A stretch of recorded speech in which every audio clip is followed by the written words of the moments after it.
নমস্কার, জনতার দর্পণ ইউটিউব চ্যানেলে আপনাদের সকলকে স্বাগত।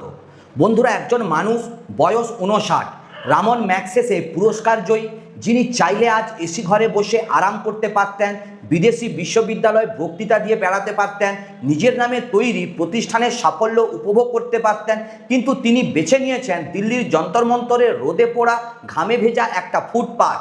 17 দিন ধরে তার পেটে একটি দানাও পর্যন্ত পড়েনি, তার রক্তচাপ পড়ে যাচ্ছে, তার সুগার বিপজ্জনক অবস্থায় নেমে গেছে, তিনি সোজা হয়ে বসতেও পারছেন না, মাথা ঘুরে পড়ে যাচ্ছেন, 8 কেজির বেশি ওজন ঝরে গেছে তার শরীর থেকে। আর তার সরকার, যে সরকার নিজেকে বলে গণতন্ত্রের জননী, সেই সরকারের একজন মন্ত্রী, একজন প্রতিনিধি 17 দিনে একবারও তার কাছে গিয়ে বলেনি আসুন আমরা কথা বলি। প্রশ্নটা এখানেই, একটা সরকারের অহংকার ঠিক কতটা বড় হলে সে একজন মৃত্যু পথযাত্রী নাগরিকের সঙ্গে কথা বলাটাকেও নিজের জন্য অপমান মনে করে। আজকের ভিডিওতে আমরা খুঁজে বার করব সোনম ওয়াংচুকের এই অনশনের পেছনে পুরো গল্পটা। সরকারের নীরবতার রাজনীতি, মিডিয়ার বিশ্বাসঘাতকতা এবং এই দেশের গণতন্ত্র আজ কোন জায়গায় গিয়ে দাঁড়িয়ে আছে।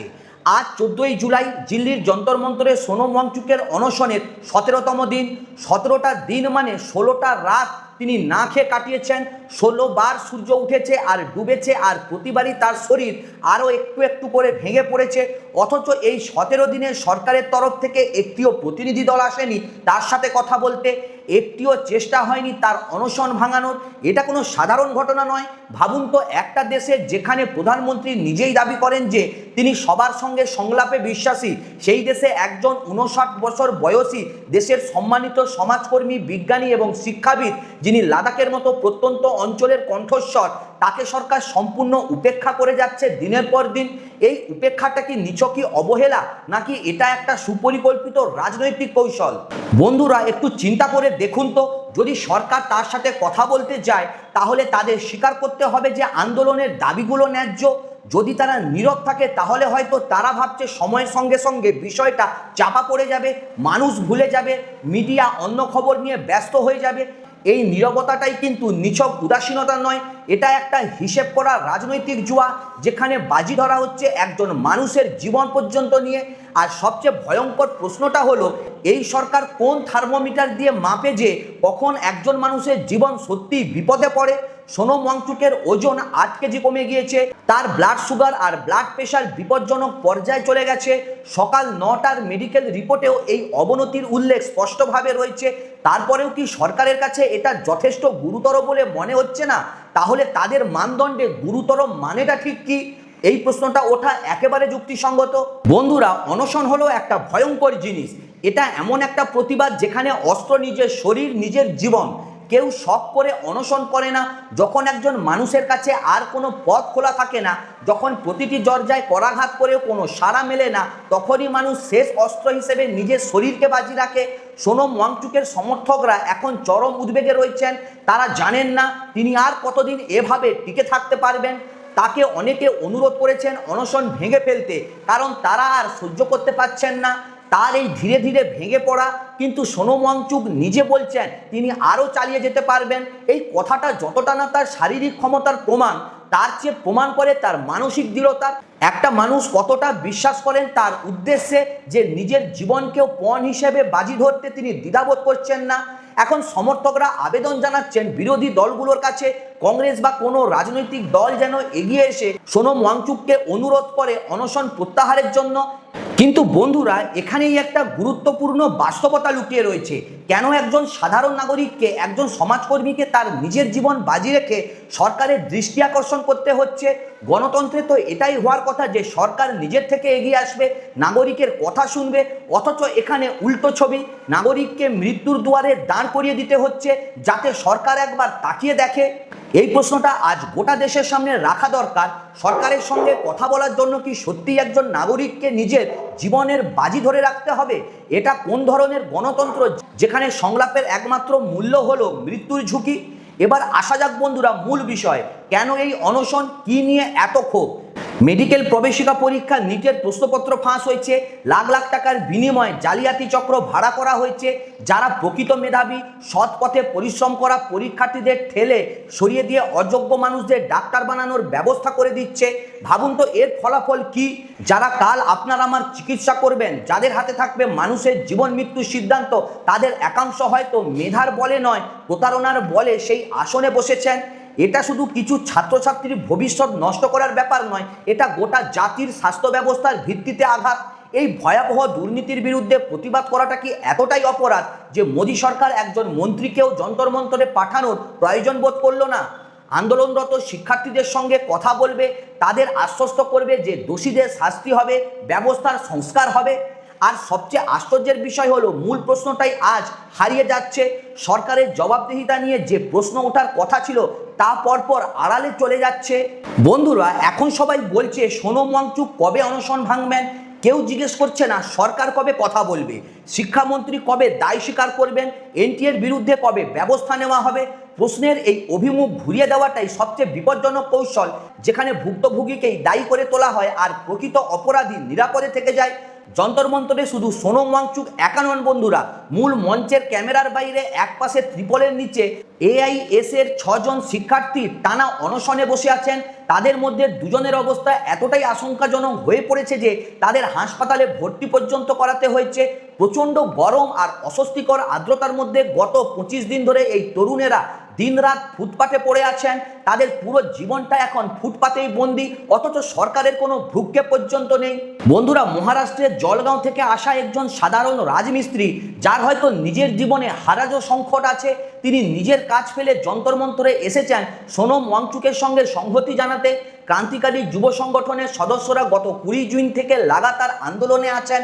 তাদের দাবি স্পষ্ট, শিক্ষামন্ত্রী ধর্মেন্দ্র প্রধানকে অপসারণ করতে হবে, ন্যাশনাল টেস্টিং এজেন্সিকে ভেঙে দিতে হবে, কারণ বারবার প্রশ্ন ফাঁসের পেছনে এই সংস্থার পৃষ্ঠপোষকতা প্রমাণিত হয়েছে। পাশাপাশি বন্ধুরা, অনিয়ন্ত্রিত কোচিং সেন্টারগুলোকে নিষিদ্ধ করার দাবিও উঠেছে, যেগুলো ছাত্রছাত্রীদের অসহায়তার সুযোগ নিয়ে মোটা ব্যবসা করে যাচ্ছে। এই দাবিগুলো কি অযৌক্তিক? একেবারে নয় বন্ধুরা, এগুলো এতটাই ন্যায্য এবং যুক্তিসম্মত যে কোনো দায়িত্বশীল সরকারের অবিলম্বে এগুলোর জবাব দেওয়ার কথা, অথচ নীরবতাই এখানে একমাত্র উত্তর হয়ে দাঁড়িয়ে যাচ্ছে। বন্ধুরা, সাংবাদিক এবং এই আন্দোলনের অন্যতম মুখ সৌরভ দাস তার সোশ্যাল মিডিয়ায় একটি জরুরি বার্তা পর্যন্ত পাঠিয়েছেন, একটি SOS। এই কথাগুলো শুনলে বুকের ভেতরটা কেঁপে ওঠে। তিনি লিখেছেন যে পরিস্থিতির প্রতিনিয়ত অবনতি ঘটছে, সোনম স্যার আর কতদিন টিকে থাকতে পারবেন তারা কেউ জানেন না। সোনম ওয়াংচুক নিজে বলেছেন তিনি আরও চালিয়ে যেতে পারবেন, কিন্তু সহযোদ্ধা হিসেবে তারা ভীষণ শঙ্কিত। সৌরভ দাসের কথায় একটা গভীর সত্য উঠে আসে, সোনম ওয়াংচুক চাইলে অত্যন্ত বিলাসবহুল আরামদায়ক জীবন কাটাতে পারতেন।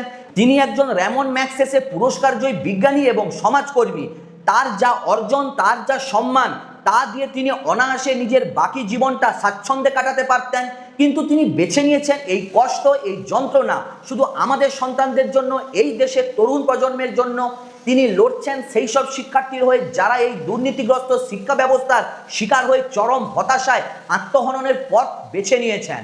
দেশের একজন মহান সন্তানকে নিজের সরকারের কাছে কথা পৌঁছে দেওয়ার জন্য আজ না খেয়ে মরতে বসতে হচ্ছে। এই বাস্তবতা মেনে নেওয়াই কঠিন।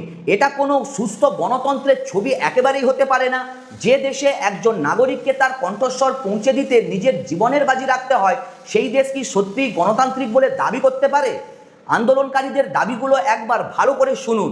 তারা বাড়তি কিছুই চাইছে না, তারা শুধু চাইছেন প্রশ্ন ফাঁসের মানসিক আঘাত সহ্য করতে না পেরে যে প্রায় 20 জন শিক্ষার্থী আত্মহত্যা করেছেন তাদের পরিবারকে উপযুক্ত ক্ষতিপূরণ দেওয়া হোক, আর যে শিক্ষামন্ত্রীর ব্যর্থতায় এই ভয়াবহ পরিস্থিতি তৈরি হলো তাকে অবিলম্বে সরিয়ে যোগ্য কাউকে দায়িত্ব দেওয়া হোক। এত সাধারণ, এত মানবিক একটা দাবি, অথচ শিক্ষামন্ত্রী ধর্মেন্দ্র প্রধানের পদত্যাগ ঘটেনি। বিরোধী দলগুলো দাবি তুললেও সরকার একদম নির্বিকারে থেকে গেছে। এই দৃশ্যটা কি নতুন?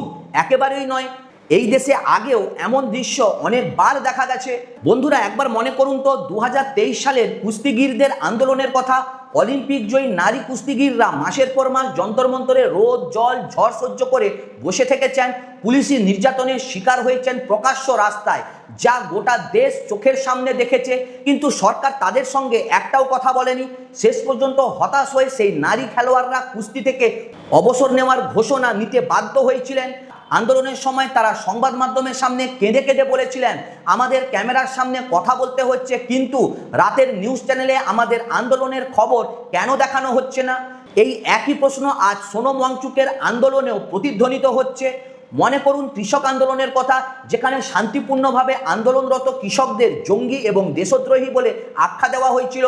দিল্লির সীমানায় কাঁটাতার আর বড় বড় লোহার পেরেক পুঁতে রাস্তা বন্ধ করে দেওয়া হয়েছিল, যাতে কৃষকেরা রাজধানীতে ঢুকতেই না পারে। বন্ধুরা, প্রায় 1 বছর 3 মাস পর বাধ্য হয়ে কৃষিমন্ত্রী কৃষি আইন প্রত্যাহার করতে বাধ্য হন এবং ন্যূনতম সহায়ক মূল্য নির্ধারণের জন্য একটি কমিটি গঠনের প্রতিশ্রুতিও দেন। কিন্তু সাম্প্রতিক এক আরটিআই থেকে জানা গেছে, গত 4 বছরে অর্থাৎ 48 মাসে ডজন ডজন বৈঠক হয়েছে, বিপুল অর্থ ব্যয় হয়েছে, কিন্তু সেই কমিটি আজ পর্যন্ত কোনো চূড়ান্ত রিপোর্ট পেশই করেনি। প্রতিশ্রুতি রয়ে গেছে শুধুই মাত্র কাগজে কলমে। আর তারও আগে কংগ্রেস সরকারের আমলে আন্না হাজারের আন্দোলনের কথা একবার মনে করুন তো। সেই সময় মনমোহন সিং সরকারের মন্ত্রীরা নিজেরাই যন্তর মন্তর বা রামলীলা ময়দানে গিয়ে আন্দোলনকারীদের সাথে কথা বলতেন, তাদের নিজেদের কার্যালয়ে ডেকে আলোচনা করতেন। তখন সংবাদ মাধ্যমে 24 ঘন্টার লাইভ কভারেজ দেওয়া হতো। অথচ আজ সেই একই আন্দোলনের অনেক নেতা, যারা এখন মোদী সরকারের সমর্থক, তারাও সোনম ওয়াংচুকের জীবন বাঁচাতে সরকারের কাছে সংলাপের দাবি অবধি তুলছেন না। এই নীরবতাই কি আদর্শের পরিবর্তন, নাকি সুবিধাবাদের এক নগ্ন প্রদর্শনী? বন্ধুরা, প্রতিটা ক্ষেত্রেই প্যাটার্নটা কিন্তু ঠিক একই রয়েছে। প্রথমে উপেক্ষা, তারপর দমনপীড়ন, তারপর মিডিয়ার নীরবতা, আর শেষে হয় আন্দোলনকারীদের ক্লান্ত হয়ে হার মানানো। নয়তো বছরের পর বছর ঝুলিয়ে রেখে প্রতিশ্রুতি বাস্তবায়িত হয় না। সোনম ওয়াংচুকের এই অনশন কি সেই একই পুরনো চিত্রনাট্যের নতুন সংস্করণ? এবার আসুন মিডিয়ার ভূমিকা নিয়ে একটু কথা বলি, কারণ এই পুরো গল্পের সবচেয়ে লজ্জাজনক অধ্যায় হয়তো এটাই হতে চলেছে। 2014 সালে সরকার পরিবর্তনের পর থেকে সংবাদ মাধ্যমের সঙ্গে যন্তর মন্তরের সম্পর্ক সম্পূর্ণ বদলে গেছে। যে মূলধারার মিডিয়ার কাজ ছিল ক্ষমতাকে প্রশ্ন করা, জনগণের কণ্ঠস্বর সরকারের দরজায় পৌঁছে দেওয়া, সেই মিডিয়াগুলো আজ পরিণত হয়েছে গদি মিডিয়ায়, অর্থাৎ এমন এক মিডিয়ায় যে ক্ষমতার কোলে বসে থাকে, ক্ষমতাকে প্রশ্ন করার বদলে তার তোষামত করে। এই মিডিয়া উদ্দেশ্যপ্রণোদিতভাবে যন্তর মন্তরের যৌক্তিক আন্দোলনগুলো এড়িয়ে যায়, যাতে সরকারের কোনো অস্বস্তি তৈরি না হয়। আর বন্ধুরা, যদি কখনো কোনো আন্দোলনের খবর প্রচার করতেই হয়, তাহলে তাকে সহজেই দেশবিরোধী চক্রান্ত বা আন্তর্জাতিক ষড়যন্ত্র বলে তকমা দিয়ে দেওয়া হয়। একজন 59 বছর বয়সী মানুষ, যিনি নিজের জীবনের বাজি রেখে শিক্ষা ব্যবস্থার সংস্কার চাইছেন, তাকে দেশবিরোধী বলে দাগিয়ে দেওয়ার এই প্রবণতা কতটা বিপজ্জনক তা একবার ভেবে দেখুন তো। এই কারণেই আজকাল বিভিন্ন আন্দোলনের জায়গায় সাধারণ মানুষ নিজেরাই এই গদি মিডিয়াকে তাড়িয়ে দিচ্ছেন। এটা প্রমাণ করে যে মানুষ আর বিশ্বাস করে না এই মিডিয়া হাউসগুলোকে। যে মিডিয়ার কাজ ছিল সত্যের পক্ষে দাঁড়ানো, সেই মিডিয়া আজ জনগণের চোখে বিশ্বাসযোগ্যতা হারিয়ে ফেলছে। আর সোনম ওয়াংচুকের এই অনশনের আগে ইনস্টাগ্রামে ককরোচ জনতা পার্টি নামক একটি মিম নিয়ে বিশাল আলোড়ন তৈরি হয়েছিল। তরুণদের মধ্যে ব্যাপক সাড়া পড়েছিল, গান তৈরি হয়েছিল, অ্যানিমেশন তৈরি হয়েছিল, কিন্তু হঠাৎ সেই ক্যাম্পেইন কোথায় হারিয়ে গেল? বন্ধুরা, এটা কি অ্যালগোরিদমের মাধ্যমে সচেতনভাবে চাপা দেওয়া হয়েছে, নাকি মানুষ ভয় পিছিয়ে গেছে? প্রশ্নটা সহজ, কিন্তু উত্তরটা ভয়ঙ্কর। সংবাদ মাধ্যমের ভেতর থেকেই আজ যেন গণতন্ত্রকে বিদায় জানানো হয়েছে। বর্তমান গদি মিডিয়া গণতন্ত্র রক্ষার হাতিয়ার না হয়ে বরং গণতন্ত্রকে ধীরে ধীরে হত্যা করার হাতিয়ারে পরিণত হয়েছে। প্রশ্ন হলো, সরকার আর এই মিডিয়াগুলো এত আত্মবিশ্বাস আসে কোথা থেকে? ক্ষমতা টিকিয়ে রাখার রাস্তা কি তবে আর জনগণের প্রকৃত সমর্থনের ওপর নির্ভরই করে না, বরং নির্ভর করে তথ্যের প্রবাহ নিয়ন্ত্রণের ওপর? এই ভয়ঙ্কর নীরবতার মধ্যেও কিছু মানুষ এগিয়ে এসেছেন। অভিনেতা প্রকাশ রাজ এবং কেরালা ও ত্রিপুরার প্রাক্তন কয়েকজন মন্ত্রী সোনম ওয়াংচুকের পাশে দাঁড়িয়েছেন। 11ই জুলাইয়ের একটি ভিডিওতে সোনম ওয়াংচুক অত্যন্ত দুর্বল কণ্ঠে জানিয়েছিলেন যে তার শরীর আর সায় দিচ্ছে না। 12ই জুলাই তিনি টুইট করে জানান যে তিনি আর কথা বলার মতো অবস্থাতে নেই। এই কঠিন মুহূর্তেও তিনি একটা কথা বলেছেন যা গভীরভাবে ভাবার বিষয়। পর্দায় আমরা যাদের খলনায়ক হিসেবে দেখি, বাস্তব জীবনে প্রকাশ রাজের মতোই মানুষ আসলে প্রকৃত নায়ক, কারণ তারা সত্য ও ন্যায়ের পাশে দাঁড়াতে ভয় পায় না। এই কথাটা একটা গভীর সামাজিক সত্যকে কিন্তু একেবারে তুলে ধরে। আজকের সমাজে যে সত্যি কথা বলে, প্রশ্ন তোলে, তাকেই খলনায়ক বানিয়ে দেওয়া হয়, আর যে নিজের দায়িত্ব পালনে ব্যর্থ তাকেই নায়ক হিসেবে পুজো করা হয়। সোনম ওয়াংচুক ক্ষমতাসীন দলের সমর্থকদের প্রতিও একটি আহ্বান জানিয়েছেন, তারা যেন নিজেদের দলের ভুল নীতিগুলোর বিরুদ্ধে সোচ্চার হন, দলকে সঠিক পথে ফিরিয়ে আনার চেষ্টা করেন, যাতে দলের ওপর মানুষের ভরসা একেবারে উঠে না যায়। তিনি সবাইকে একটা সহজ কিন্তু গভীর অনুরোধ করেছেন, প্রতি রাতে ঘুমোতে যাওয়ার আগে 5 মিনিট চোখ বন্ধ করে নিজের বিবেকের কাছে জিজ্ঞেস করুন, আপনি সত্যিই সত্য ও ন্যায়ের পাশে দাঁড়িয়ে আছেন কিনা। এই আহ্বানটা রাজনৈতিক দলের গণ্ডি ছাড়িয়ে সরাসরি প্রতিটা মানুষের বিবেকের দরজায় যথেষ্ট আঘাত করে। সোনম ওয়াংচুক আগামী 20 জুলাই সংসদ অধিবেশনের শুরুর দিনে সংসদ ভবনের অভিমুখে পদযাত্রার ঘোষণা দিয়েছেন। এখানে একটা গুরুত্বপূর্ণ প্রশ্ন অবশ্যই তুলতে হয়। পৃথিবীর অন্যান্য উন্নত গণতান্ত্রিক দেশ যেমন সুইজারল্যান্ড, লন্ডন, সুইডেন, ডেনমার্ক বা নিউজিল্যান্ডে সাধারণ মানুষের সংসদের সামনে যাওয়া, শান্তিপূর্ণভাবে প্রতিবাদ করা, এমনকি পর্যটক হিসেবে ঘুরে বেড়ানোরও অবাধ অধিকার আছে। কিন্তু ভারতের মতো একটি দেশ যে নিজেকে গর্বের সঙ্গে গণতন্ত্রের জননী বলে দাবি করে, সেখানে কেন সাধারণ মানুষের জন্য সংসদ ভবন এতটা নাগালের বাইরে থাকবে? দিল্লিতে প্রতিনিয়ত 144 ধারা জারি করে রাখা হয়, আর যন্তর মন্তরে আন্দোলনের সময়সীমা বেঁধে দেওয়া হয় সকাল 10টা থেকে বিকেল 5টা পর্যন্ত। এই ব্যবস্থা কতটা সাংবিধানিক তা নিয়ে দেশের আইনজ্ঞদের গুরুত্বের সঙ্গে পুনর্বিবেচনা করা উচিত। মহাত্মা গান্ধী বলেছিলেন, কোনো আইন যদি অন্যায় বা ভুল হয় তবে তা অমান্য করাই শ্রেয়। আজকের ভারতে এই কথাটা কতটা প্রাসঙ্গিক তা প্রতিটা নাগরিকের ভেবে দেখার বিষয়। এটাই প্রথমবার নয় যে সোনম ওয়াংচুক এবার রাস্তায় নেমেছেন। এর আগেও জলবায়ু পরিবর্তন রোধ এবং লাদাখে সংবিধানের 6ষ্ঠ তফসিলের অন্তর্ভুক্ত করার দাবিতে তিনি লাদাখ থেকে দিল্লি পর্যন্ত 1000 কিলোমিটারেরও বেশি পথ পদযাত্রা করেছিলেন। কিন্তু 2024 সালের 30 সেপ্টেম্বর দিল্লির সীমান্তে পৌঁছানোর সঙ্গে সঙ্গেই তাকে এবং তার সঙ্গে থাকা 150 জন সহযোগীকে পুলিশি হেফাজতে নেওয়া হয়। এত দীর্ঘ, এত কষ্টসাধ্য একটা পদযাত্রার পরেও সরকারের কোনো প্রতিনিধি তাদের সাথে কথা বলার প্রয়োজন বোধটাই করেনি। বন্ধুরা, উত্তরাঞ্চল থেকে আসা একজন সাধারণ ইউটিউবার শিবকুমার তেওয়ারি একটা কথা বলেছেন, যা এই পুরো পরিস্থিতির সারমর্মটা একেবারে তুলে ধরে। দেশের সাধারণ মানুষ আজ মৃতপ্রায়, আর রাজনৈতিক নেতারা সম্পূর্ণ নির্বিকার।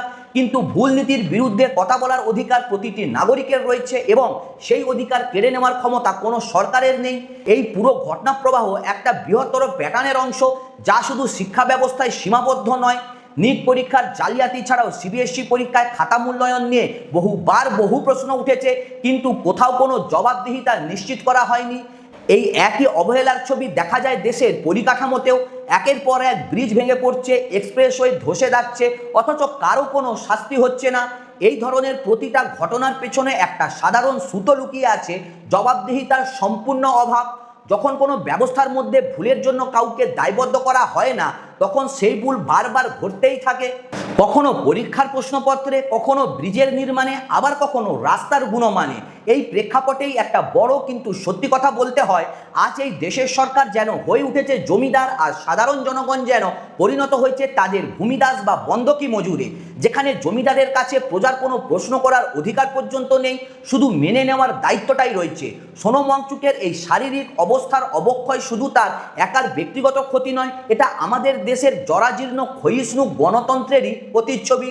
আজকের ভারতে যে প্রশ্ন তোলে, যে সত্য বলার সাহস দেখায়, তাকেই খলনায়ক বানিয়ে দেওয়া হয়, আর যে নিজের সাংবিধানিক দায়িত্ব পালনে সম্পূর্ণরূপে ব্যর্থ, তাকেই নায়ক হিসেবে সাজিয়ে গুছিয়ে জনসমক্ষে উপস্থাপন করা হয়। এই বিপরীতমুখী মূল্যবোধই আজ দেশের সবচেয়ে বড় সংকট। বন্ধুরা, এই পুরো পরিস্থিতি নিয়ে ভাবতে বসলে একটা কথা স্পষ্ট হয়ে ওঠে, এই লড়াইটা শুধু একজন মানুষের নয়, এটা প্রতিটা সেই শিক্ষার্থী, সেই সৎ পথে পরিশ্রম করেও ন্যায্য ফল পায়নি তার।